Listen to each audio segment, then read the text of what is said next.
सरपरस्त Pakistan wrestling federation कमर अब्बास भोला पहलवान हमको join कर रहे हैं। अस्सलाम वालेकुम पहलवान जी, कैसे हैं आप?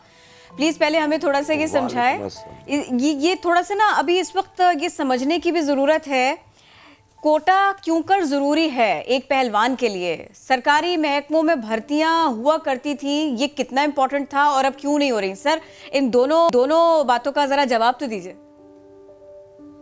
देखें जी, पहले तो हमारे आज से 2 साल कबल मैंने पाकिस्तान आर्मी में तकरीबन साउथ पंजाब से 150 लड़कों को भर्ती करवाया है, जो मेरे पास रिकॉर्ड है।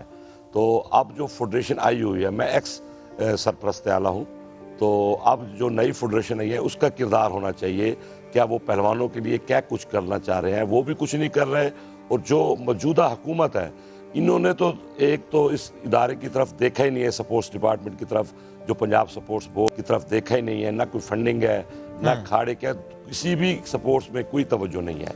खाड़े बिल्कुल बंद हो रहे हैं, बिल्कुल बंद हो रहे हैं। ज़ाहिर है 40 से अब वो 11 रह गए हैं। थोड़ा सा मुझे प्लीज़ ये बताएंगे सर कि एक पहलवान की तैयारी, अगर मैं यूँ कहूँ कि ज़ाहिर है उस पर टाइम तो लगना है, बस पे मेहनत भी है, उस पर पैसा भी लगना है, खुराक पे स्पेशली, तो थोड़ा बता सकते हैं कि सालाना कितना खर्चा आता है एक पहलवान पर, उसकी डाइट पर, उसकी ट्रेनिंग पर?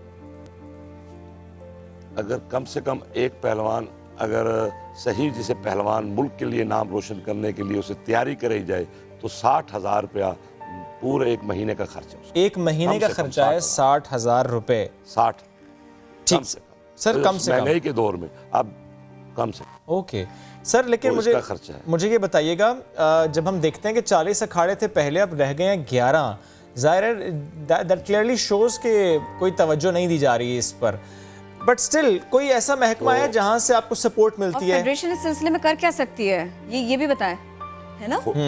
फेडरेशन जो देखे ना, एक बंदा, मैं तो सबसे पहले हुकूमत वक्त को ये रिक्वेस्ट करूंगा, फेडरेशन उन लोगों को ले आए जो फन पहलवानी से जिसका तल्लुक हो। ठीक, आप देखें जिसे पहलवानी का तल्लुक ना हो, किसी और बंदे को बिठा देंगे, उसे क्या पता पहलवानों को क्या मसाइल हैं।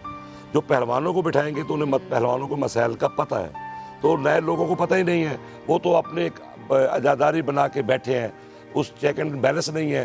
अब पंजाब स्पोर्ट्स बोर्ड में आज से 3 साल पहले शेर लाहौर दंगल भी हुआ है, शेर मुल्तान हुआ है, शेर बहावलपुर, शेर लोधरा, इस किस्म के प्रोग्राम होते थे, गवर्नमेंट तवज्जो करती थी।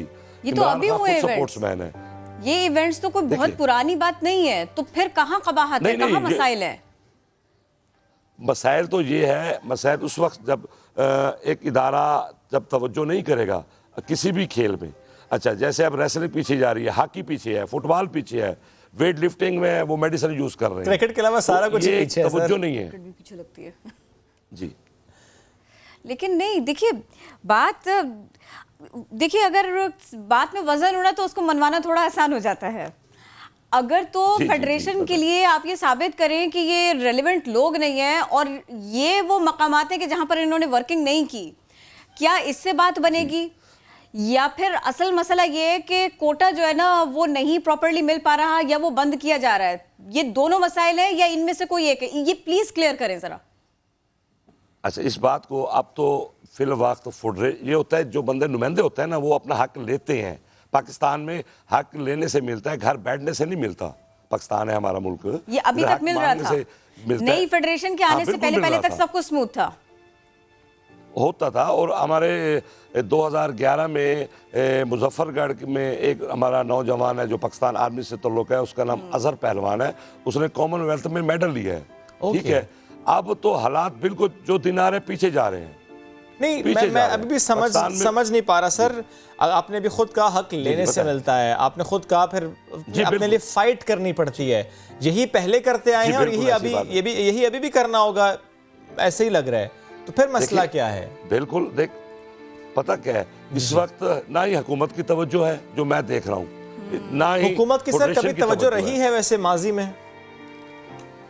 माजी में जो लोग फेडरेशन में होते थे वो तो कुछ तवज्जो दिलवाते थे आपकी वसातत से और उनके मिलने से। फॉर एग्जाम्पल सर, माजी की जो फेडरेशन थी उन्होंने क्या किया जो आज की फेडरेशन नहीं कर रही? हाँ, माजी में जो फेडरेशन थी, जैसे कि हमें पाकिस्तान के बाद जो आई है, हमारे पास रेसलिंग के जितने मेडल हैं किसी और गेम में नहीं है। नहीं, मैं पूछ रहा हूँ पहलवानों के लिए, उनकी फलाह बहबूद के लिए, उनके लिए क्या किया? ये प्लीज बताएं मुझे, स्पेशली कोटा सिस्टम, उसमें फेडरेशन ने क्या रोल अदा किया? जो देसी कुश्ती है ना, देसी कुश्ती में तो मैं ये चाह रहा हूँ फेडरेशन भी उसमें नाकाम हो चुकी है, जो उसमें तो हुकूमत भी नाकाम हो चुकी है। ये सादे लोग होते हैं, हमारा ये जो खेल है ये एक मिट्टी पे खेला जाता है। ये बड़े सगीर पाको हिंद में जब ये मुल्क जब इकट्ठे थे, तो जब क्या मैं पाकिस्तान के बाद आप 40 कह रहे हैं, मैं कहता हूँ मेरे पास रिकॉर्ड है 70 अखाड़े थे मुल्तान में, शुजाबाद उस वक्त हमारे साथ, अब भी है। अब तो 40 रह गए, 40 के 10 रह गए हैं, मुझे 10 से भी अब कम नजर आते हैं। नहीं, लेकिन मुझे फिर बताइएगा सर, अगर हम कहें कि फेडरेशन ने सही काम करना है, स्पोर्ट्स बोर्ड ने सही काम करना है, हुकूमत ने सही काम करना है, वो किस समत में करना है? वो सिर्फ इसी समत में करना है कि जो महकमे हैं, जो सरकारी महकमे, वहां पर कोटा सिस्टम हो और इनको बाकायदा जॉब्स मिले ताकि ये प्रमोट हो?